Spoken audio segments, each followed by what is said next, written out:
नमस्कार मित्रों,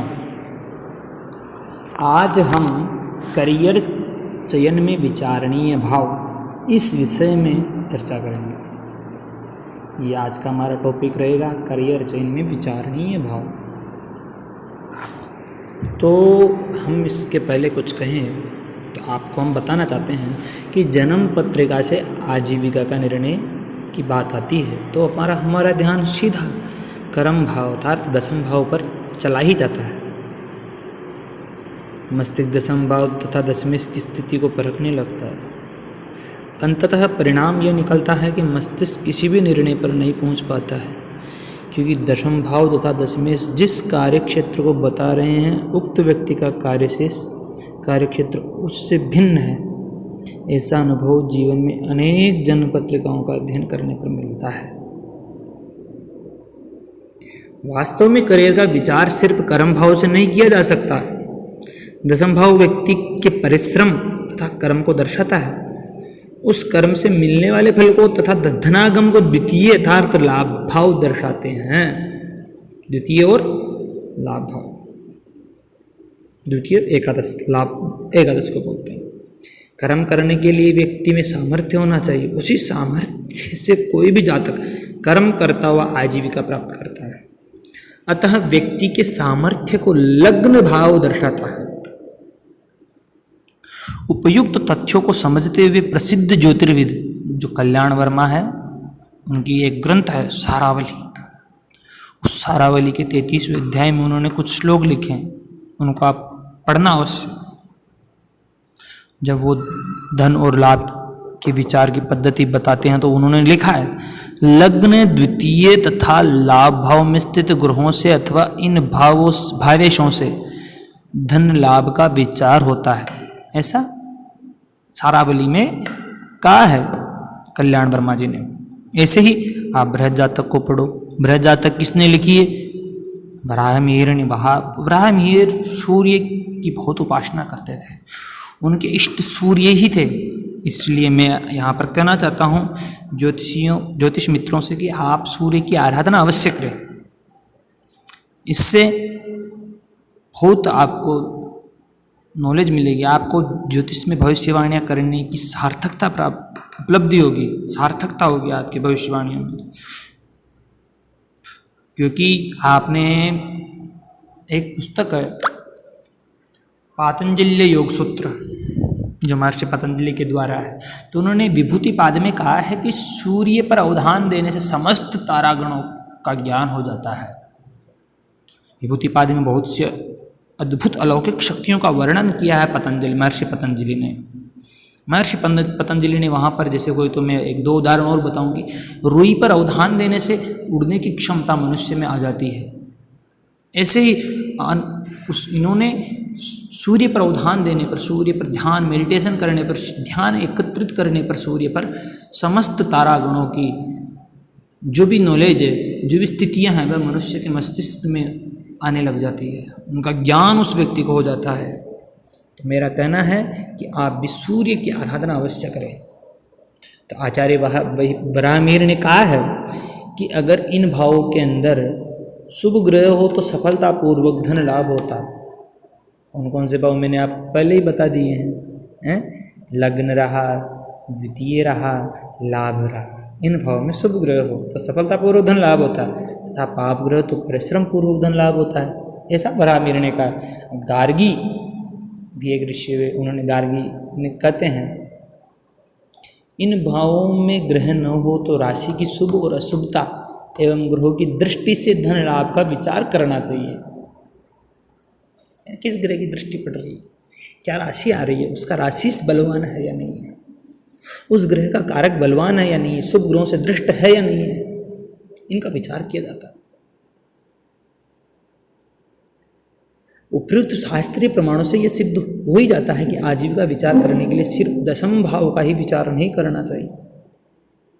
उपयुक्त भाव के अतिरिक्त पंचम भाव का भी आजीविका विचार में विशेष महत्व है। पंचम भाव को भी देखते हैं। वर्तमान समय में किसी भी नौकरी को प्राप्त करने अथवा व्यवसाय में सफल होने के लिए शिक्षा की आवश्यकता अवश्य होती है।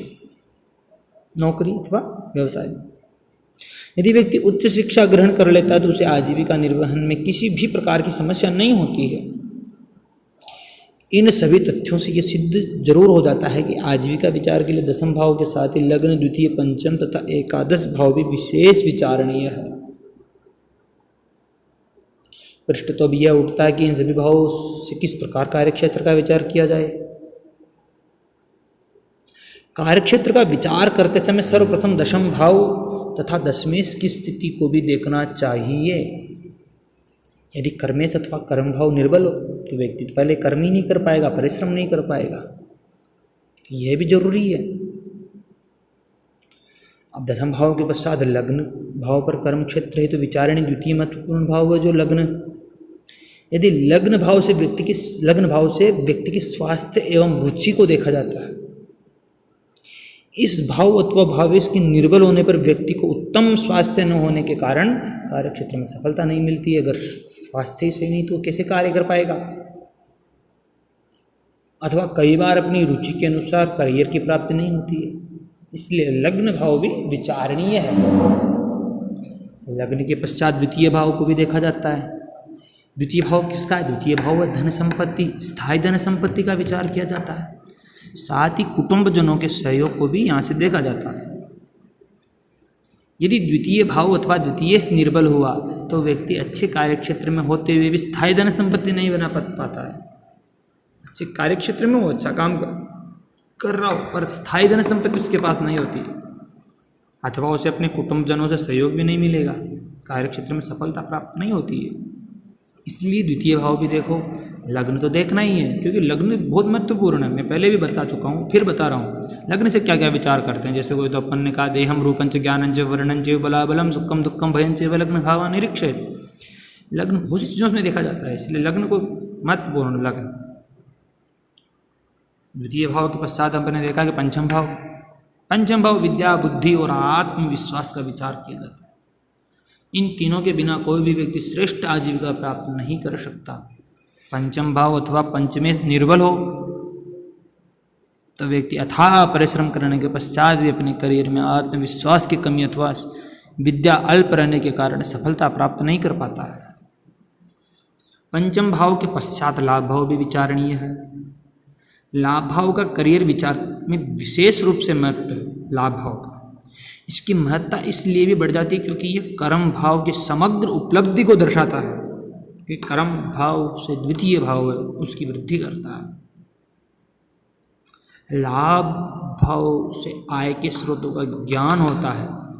कोई भी व्यक्ति किसी कार्य से कितना लाभ प्राप्त करेगा यह विचार इस भाव से किया जाता है। यदि किसी व्यक्ति के पास श्रेष्ठ बुद्धि है, आत्मविश्वासी है, इसे अपने कुटुंबजनों का पूर्ण सहयोग प्राप्त हो रहा है, वह स्वस्थ है तथा अपने कार्य के लिए अत्यंत परिश्रमी भी है, फिर भी लाभ अथवा लाभेश के निर्बल होने पर उसे अपने कार्य क्षेत्र में सफलता प्राप्त नहीं हो पाती। उपयुक्त पांचों भावों का उत्तम संबंध तथा भाव भावेश कारकों का बली होना, यह बल स्थिति जिन व्यक्तियों के है जन्म पत्रिकाओं में, उन्हें निश्चित रूप से श्रेष्ठ कार्य क्षेत्र की प्राप्ति होती है। यदि इनमें से कोई एक या दो भाव अथवा भावेश निर्बल हो तो व्यक्ति के करियर में उस भाव से संबंधित फलों की कमी रह जाती है। जैसे अब मैं उदाहरण के तौर पर देख लेते हैं कि लग्न अथवा लग्नेश बलहीन होने पर व्यक्ति अपनी शारीरिक समस्याओं से परेशान रहेगा, अथवा उसे अपने कर्म क्षेत्र की रुचि नहीं रहेगी, या उसकी रुचि रहेगी तो वह कार्यक्षेत्र नहीं मिल पाएगा। वह अन्य कार्यक्षेत्र में चाहे कितना भी धनार्जन कर ले परंतु संतुष्टि प्राप्त नहीं होगी। इन भावों और भावेशों का अन्य भाव और भावेश संबंध को समझते हुए ही किसी भी व्यक्ति के करियर का निर्धारण करना चाहिए, क्योंकि इन भावों के अतिरिक्त भी शेष भावों का करियर चयन में महत्व है, इन भावों के अलावा भी। हालांकि वह महत्व इतना अधिक प्रभावशाली नहीं है, फिर भी कार्यक्षेत्र को ये भाव प्रभावित तो करते हैं, ये जो मैंने आपको भाव बताए हैं। इन्हें समझने के लिए प्रत्येक भाव से संबंधित फलों को जानना होगा।